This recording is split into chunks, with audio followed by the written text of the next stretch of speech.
Je vous présente en détail mon poêle à bois Max Blanc que j'utilise depuis environ 14 ans. Je me sers de ce poêle pour chauffer entièrement la maison. Il était donné pour chauffer environ 130 mètres carrés. Je chauffe à peu près 180. Cela dit, évidemment, on est obligé d'avoir une très forte température dans la pièce là où il est, et à l'autre bout de la maison, on a une température nettement inférieure, plutôt autour des 15 ou 16 degrés, alors que dans cette pièce, on va plutôt chauffer à 22-24 degrés. Sachant que ce n'est pas très bien réparti, puisque à l'autre bout de cette grande pièce, déjà, on a peut-être déjà 1 ou 2 degrés de différence. Alors on va commencer par le bas. Donc en bas, on trouve sur ce poêle constitué de 3 éléments principaux, un tiroir à bûches, que je n'utilise pas du tout, parce que quelque part je trouve que c'est pas pratique, parce que d'un sens, on met pas grand chose dedans, et d'une deuxième part, la cendre a tendance à tomber un peu dedans, donc il sert plutôt de tiroir à cendre. Comme il y a un petit peu de cendre qui tombe dedans, je m'en sers pas du tout. Et d'une troisième part, il est un peu difficile à tirer, donc moi j'y arrive, mais faut quand même un peu de force pour tirer dessus. J'imagine que ça grippe un petit peu avec les cendres qui tombent.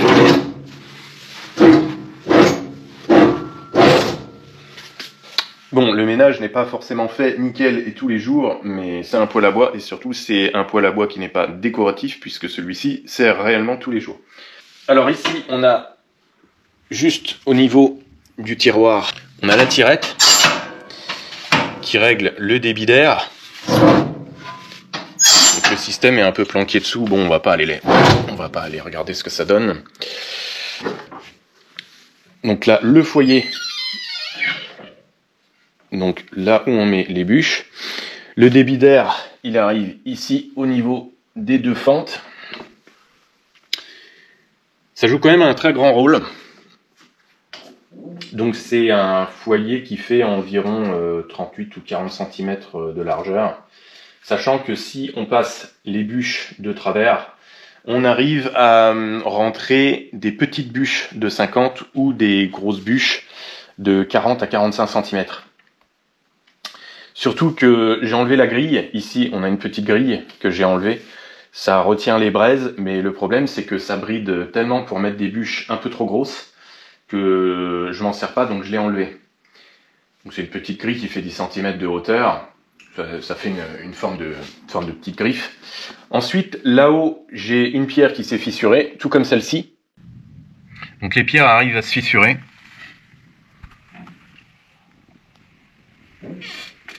À la longue, ouais, je m'aperçois que j'ai de nouvelles fissures sur les pierres. Donc celle qui était en haut, je l'ai enlevée parce que au niveau du nettoyage, on démonte, mais remonter...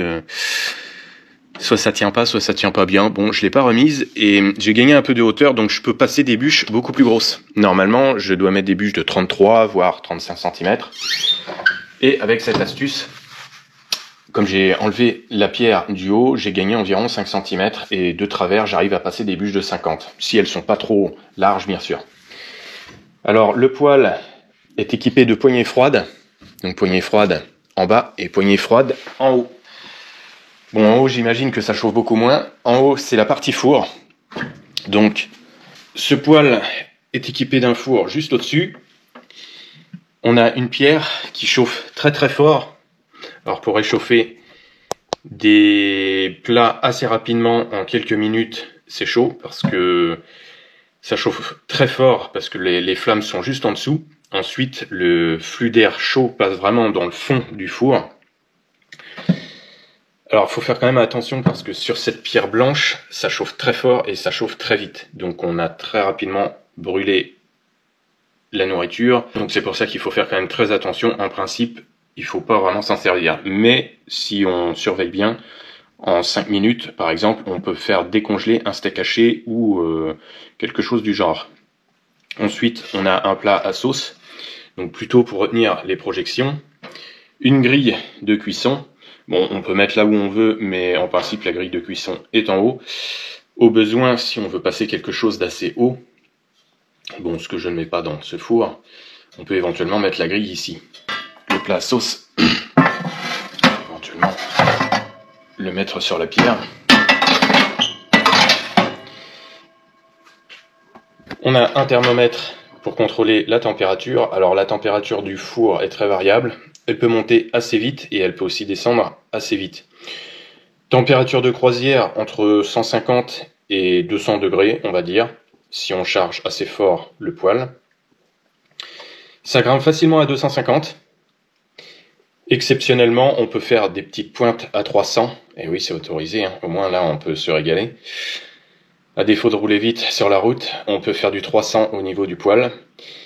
À 250, déjà, on a beaucoup de mal à garder une température stable. Donc, ça grimpe à 250, 260, et puis au bout d'un quart d'heure, déjà, ça peut redescendre autour des 200, 220. Donc, on va dire la température facile à maintenir, c'est au niveau des 200. Au-delà, faut vraiment charger et être toujours à côté. Sinon, en dessous de 100 degrés, on va dire que le poêle ne chauffe pas énormément et le foyer n'est pas assez chaud pour vraiment maintenir une bonne flamme, un bon chauffage de la maison. D'ailleurs, en dessous de 100 degrés, il est préférable de laisser la ventilation à fond, autrement ça a tendance pas à s'éteindre, mais à se consumer, et ça c'est pas forcément très bon pour l'encrassement. En dessous, on a une espèce de volet que je ne me sers pas du tout parce que m'est arrivé d'avoir quand même un petit accident à ce niveau-là. On a une tirette et puis on a un petit volet qu'on peut ouvrir. Truc que j'ai jamais compris à quoi ça servait parce que faut surtout pas l'ouvrir. D'une part, on peut avoir des projections de la suie. Alors c'est ça qui me surprend un peu, faut surtout pas l'ouvrir. Et il m'est arrivé aussi de voir, on va dire, une sorte de retour de flamme. Donc ça, on laissera toujours fermé. Je sais pas pourquoi ils ont fait ça, parce que d'une part, ça sert à rien, et en plus, faut surtout pas y toucher, parce que si on l'ouvre, une fois, je me suis retrouvé avec un dépôt de suie sur de la nourriture. Donc ça, faut surtout pas y toucher. J'ai jamais compris à quoi ça servait. Pour moi, ça sert à rien. Peut-être ça avait une utilité pour, soi-disant, chauffer plus. J'en sais rien du tout. Mais là, j'ai pas compris l'intérêt du truc. Ensuite, dans la partie supérieure, on a tout le système de ventilation, donc des grilles. On a aussi un système de grilles amovibles ici. Bon, ça, c'est plutôt de la déco. Avec des petites barres en inox, donc barres qu'on peut enlever, car au niveau du démontage, pour faire l'entretien, on enlèvera tout ça. Donc ça se lève.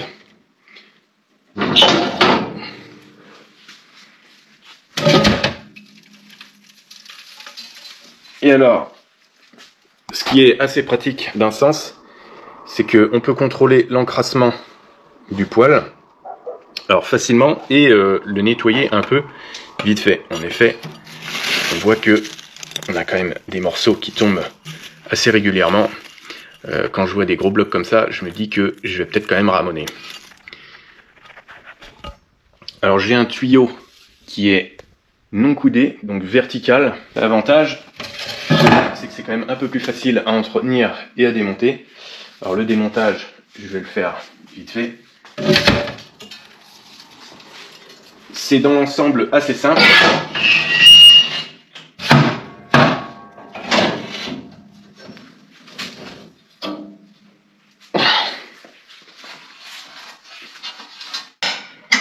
Je laisse toujours ma clé de 13, comme ça je sais qu'elle n'est pas perdue. On a deux boulons. On a deux boulons à enlever.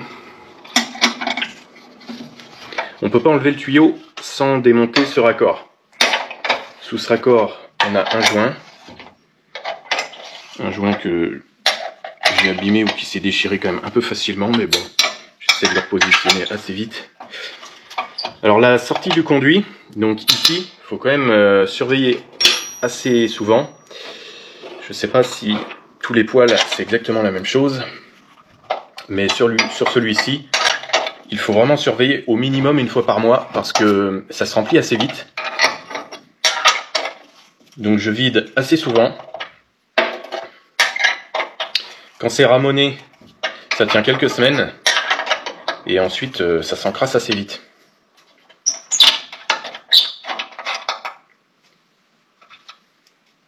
Alors c'est un petit peu de temps à passer pour enlever le tuyau, mais on va dire que c'est faisable et surtout c'est pas bien compliqué.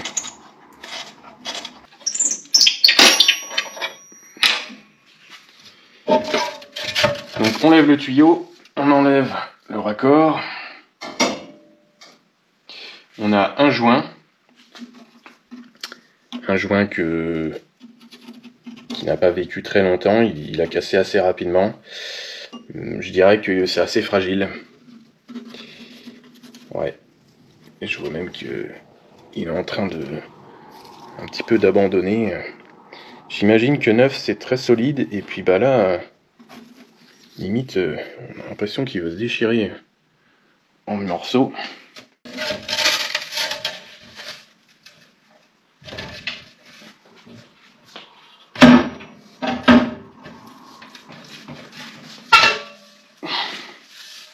Donc on y voit un petit peu plus clair là-dedans. On voit un petit peu le principe de ventilation et de double paroi. Donc on a une paroi extérieure, on a une paroi intérieure ici. Donc on a déjà deux parois, et ensuite on a la paroi du four. Alors ce qui est intéressant de savoir, pour ceux qui n'ont jamais eu de poêle,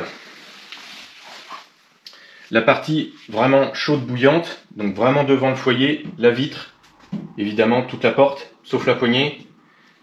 Cette partie-là déjà, c'est pas la même chose puisque c'est une double paroi. Donc ici c'est chaud mais jamais bouillant. Ici c'est très chaud par contre parce que l'air chaud évidemment monte. Donc en bas c'est très ventilé, donc l'air froid monte. Ici elle est vraiment contaminée. On va dire ici c'est très chaud, ici c'est bouillant jusqu'en haut. Mais on ne va pas non plus se brûler. Ça chauffe fort, mais au niveau température ça reste, on va dire, pas trop dangereux. Je dirais entre 50 et 80 degrés suivant la température du four. Et ce qu'il faut savoir, c'est que j'ai mis une armoire à côté en bois et l'armoire ne chauffe pas vraiment. C'est chaud, mais il n'y a pas de quoi avoir peur. On va pas faire fondre un élément en plastique ou enflammer un élément en bois parce que l'armoire doit chauffer autour des 40 degrés environ.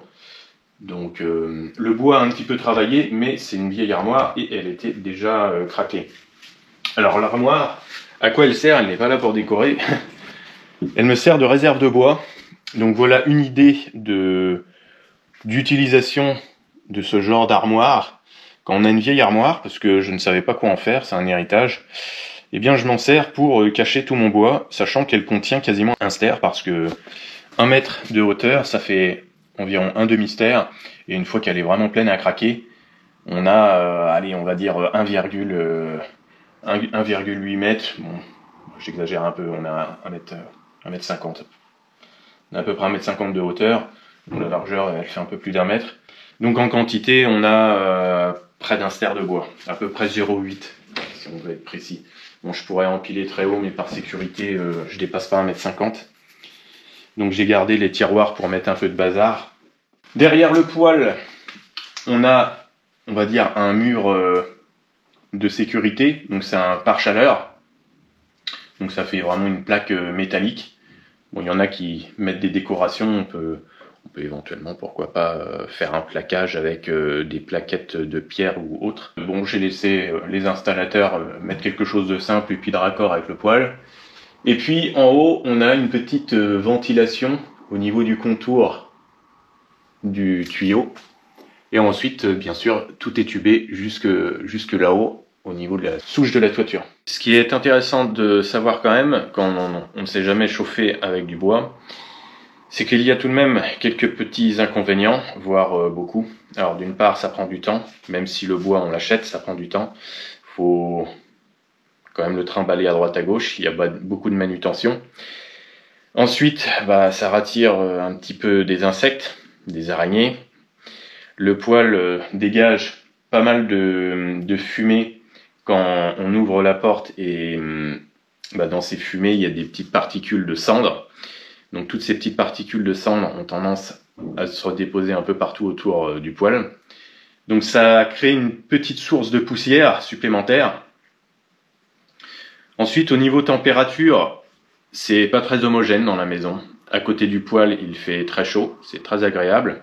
Donc juste à proximité, on a autour des 25 degrés. Bien que ce poêle soit relativement bien conçu parce que on ne sent pas trop la température bouillante à côté, dans le sens où on a des doubles parois, donc sur les côtés ça chauffe pas tant que ça. On a vraiment une température très élevée devant, sur les côtés ça chauffe pas. D'ailleurs la preuve, j'ai des bacs à côté du poêle qui sont en fibre et plastique, donc c'est du composite. Et puis ça travaille pas vraiment, donc ça chauffe très peu au niveau des côtés, sauf vraiment en haut puisqu'on a la partie four. Au niveau du coût, ça coûte pas grand chose de se chauffer au bois. C'est justement ce qui ne plaît pas peut-être au gouvernement, parce que si on se chauffe avec notre propre bois, ça nous coûte pas grand chose, voire pratiquement rien, même s'il faut quand même couper le bois. Donc bon, couper le bois, ça veut dire qu'il y a forcément soit de l'huile de coude, un peu de travail à la main, ou alors de l'essence, puisqu'il faut quand même mettre de l'essence dans une tronçonneuse. Généralement, c'est quand même comme ça qu'on fait. Au niveau du coût, on a donc l'achat de l'installation, on a la pose de l'installation. Ensuite, on a l'entretien, donc ramonage, ce que je vais faire tout à l'heure. Je vais vous montrer comment je procède, parce que je fais tout moi-même. Il n'y a rien de très compliqué, par contre quand on fait soi-même, évidemment on n'a pas de certificat à fournir au niveau des assurances.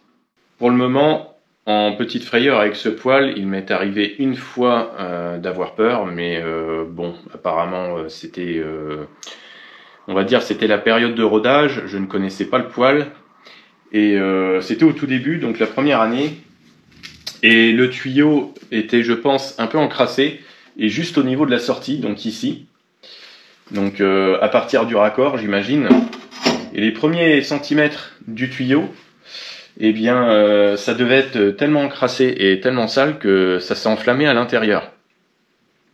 Ça s'est enflammé à l'intérieur, et évidemment on ne voit pas ce qu'il y a à l'intérieur quand ça s'enflamme, mais j'en ai déduit que ça devait être sacrément bien en combustion, parce que le tuyau s'est carrément mis à rougir sur une dizaine de centimètres. Et bon, ça a duré quelques minutes. Le tuyau est redevenu à son état initial. Donc bizarrement, la peinture n'a pas bougé. C'est une peinture spéciale haute température. C'est vraiment des pigments, hein. C'est des pigments noirs. Donc les pigments noirs, apparemment, ils peuvent chauffer et puis ils peuvent rougir, et ils redeviennent à peu près noirs une fois qu'ils sont refroidis. Ça a fait un peu de bruit, ça a fait un bruit d'aspiration. Bon, j'imagine que c'était complètement bouché. J'ai eu de la chance, je pense, parce que si c'était pas rentré en combustion, je pense que les fumées auraient eu tendance à s'évacuer justement dans la maison. Donc bon, c'est un peu un coup de bol, mais c'était un peu de ma faute parce que j'avais fait la grosse erreur de mettre des bûches un petit peu humides. Alors un petit peu humide, et si c'est un petit peu humide, ça va pas du tout. Le bois doit être parfaitement sec. Généralement, c'est 18 mois de séchage minimum, et on évite absolument de brûler des bois qui sont coupés depuis moins de 12 mois. Même si ça suinte très peu, au niveau encrassement, c'est terrible. Ce qui joue un grand rôle aussi au niveau de l'encrassement, c'est ça. Donc c'est le débit d'air. Le débit d'air, alors au départ, en coupant le débit d'air, le foyer s'éteignait complètement, donc les flammes s'éteignaient, et les bûches en combustion, en principe, arrivaient même à s'arrêter de rougir. Aujourd'hui, c'est plus trop le cas, dans le sens où le joint de la porte n'est plus étanche. Donc on a un joint autour de la porte, et puis celui-ci n'est plus trop étanche, donc il laisse passer un petit peu d'air. Et même quand je coupe, ça continue à brûler. Mais c'est pas spécialement un problème, parce que je pense que couper l'arrivée d'air, c'est pas vraiment une bonne chose. Donc on laisse toujours un bon débit d'air pour que la combustion soit assez bonne, qu'on ait un peu moins de fumée, un peu moins de particules noirâtres qui s'échappent et qui montent dans le tuyau. Donc en principe, avec beaucoup d'air, j'imagine que ça pollue un peu moins. Et puis on essaie de garder un foyer toujours à haute température. Alors la température du foyer, c'est très très élevé, hein. On n'est pas autour des 200-300 degrés. Le foyer, généralement, un bon foyer avec un bon paquet de braise, c'est autour des 800 degrés. C'est très variable, je ne sais pas s'il existe vraiment un thermomètre, mais de toute façon, la température du foyer, c'est pas très important de la connaître. Et je pense qu'il serait très compliqué aussi de la mesurer, parce qu'il faut déjà avoir un thermomètre qu'on puisse rentrer là-dedans. Mais quand on ouvre la porte, on sent tout de suite qu'il fait bon là-dedans. Alors pour le moment, je suis très content de ce poêle, je suis très content de mon investissement. Pour donner quand même une petite idée au niveau du prix, avec la pause, j'en étais à environ 7000 € il y a 14 ans. Au niveau tarif, on trouvait à peu près la même chose chez Godin. Donc Godin proposait exactement le même type de poêle, à peu près la même forme, vraiment quelque chose de très similaire. Même volume, à peu près la même taille en hauteur. Avec le four, par contre, il n'y avait pas le système de poignée froide, et c'est un peu le système de poignée froide qui m'a aidé à me décider. Est-ce que ce poêle se vend encore? Ça, j'en sais rien du tout. Est-ce que le Godin se vend encore? J'en sais rien du tout. J'imagine qu'il y a peut-être deux nouveaux modèles très différents. Ça, je suis pas sûr. Je pense que c'est à peu près les mêmes. Donc voilà mon expérience suite aux 14 ans d'utilisation de ce poêle. Alors la consommation, ça c'est très variable, hein. Ça dépend à combien on chauffe la pièce et puis ça dépend comment on alimente le foyer. Pour donner une idée, j'avais calculé généralement, je pense que je tournais autour des 8 stères à l'année.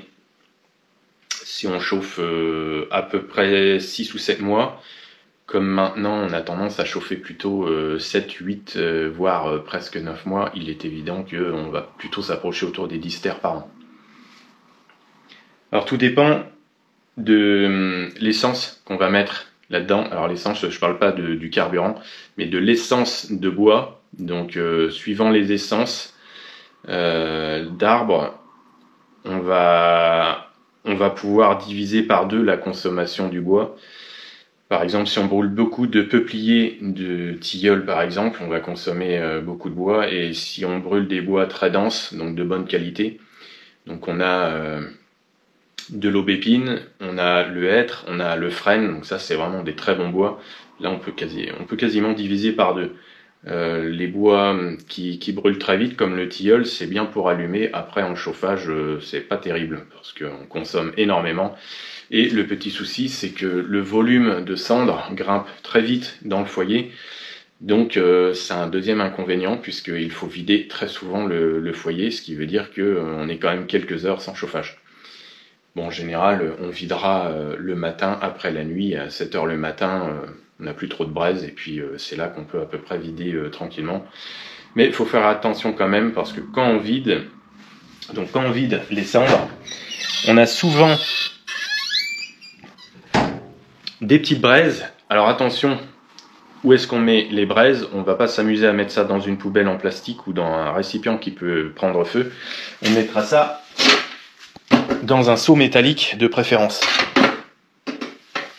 Alors je précise ça, pourquoi? Parce que j'ai vu des gens qui mettent ça dans des poubelles en plastique. Le truc qu'il faut surtout pas faire, parce que surtout si vous mettez la poubelle en plastique dans le garage, comme j'ai vu, c'est pas très malin. D'une part, la poubelle va fondre, et si jamais elle prend feu, c'est les voitures qui y passent. Alors voiture thermique ou voiture électrique, bon après on va dire oui les voitures thermiques ça prend feu. Non, le feu il s'est déclaré à partir de la poubelle et des cendres. Donc on passe maintenant à la partie ramonage. Pour ramoner, j'utilise donc un kit de ramonage, un hérisson avec des cannes. Donc on les visse les unes sur les autres, hein, c'est pas compliqué. Et puis comme ça on va obtenir une canne d'environ 10 mètres.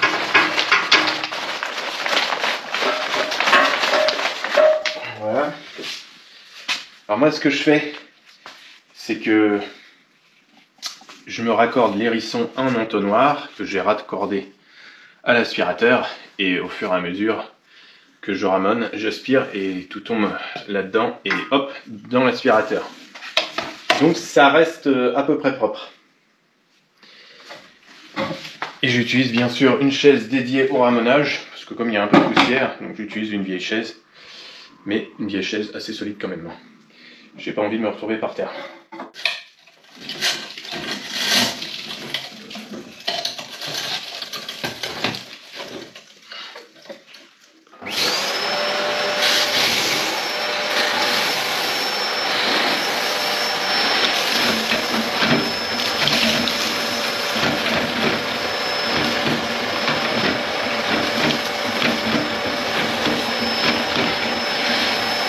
Donc on fait 3-4 allers-retours comme ça, et puis c'est bien.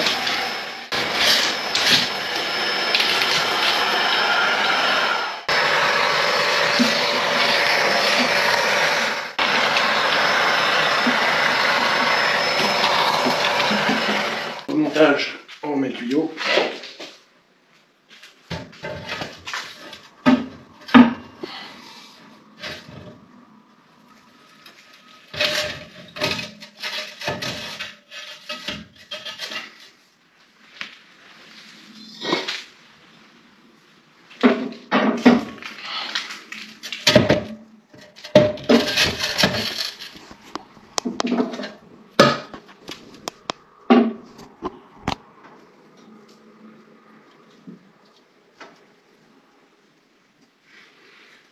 On repositionne le raccord.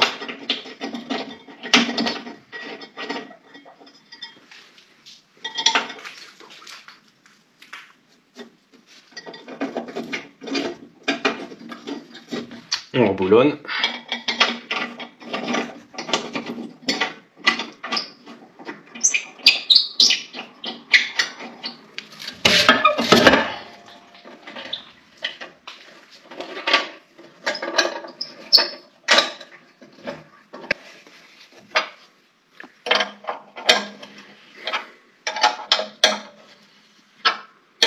Pas besoin de serrer fort, mais il faut quand même serrer un peu pour que l'étanchéité se fasse. Voilà. Donc là, c'est remonté. Maintenant, la petite combine que j'utilise, même si c'est peut-être pas la meilleure, je me sers de la porte pour poser le dessus. Je remonte le tube.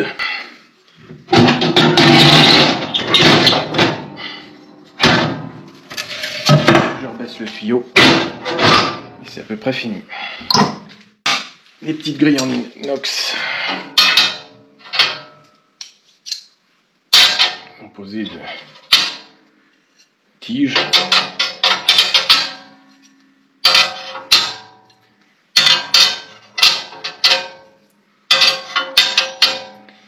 Et voilà, on n'a plus qu'à rallumer. Il y a une chose quand même que je vous ai pas précisé, c'est un petit peu salissant, évidemment. On fait un petit peu de poussière tout partout, donc il y a un petit peu de suie qui tombe, des petits morceaux. C'est assez gros, hein, c'est pas très volatile, ça tombe vraiment autour du poil, donc un petit coup d'asphyros. Et puis de préférence, portez un vêtement qui ne craint pas grand chose et puis que vous laverez juste immédiatement après avoir terminé. Donc j'ai rallumé.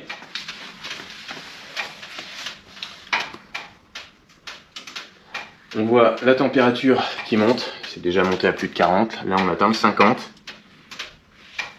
Donc devant c'est chaud. Donc pour le moment la poignée n'est pas encore chaude, mais même lorsque le poil est très très chaud, la poignée n'est jamais chaude. Sur mon poil j'ai mis quelques décorations en fonte, alors ne posez pas des éléments en plastique, hein, ça va de soi. Si vous avez aimé cette vidéo, pensez à mettre un like et je vous dis à bientôt.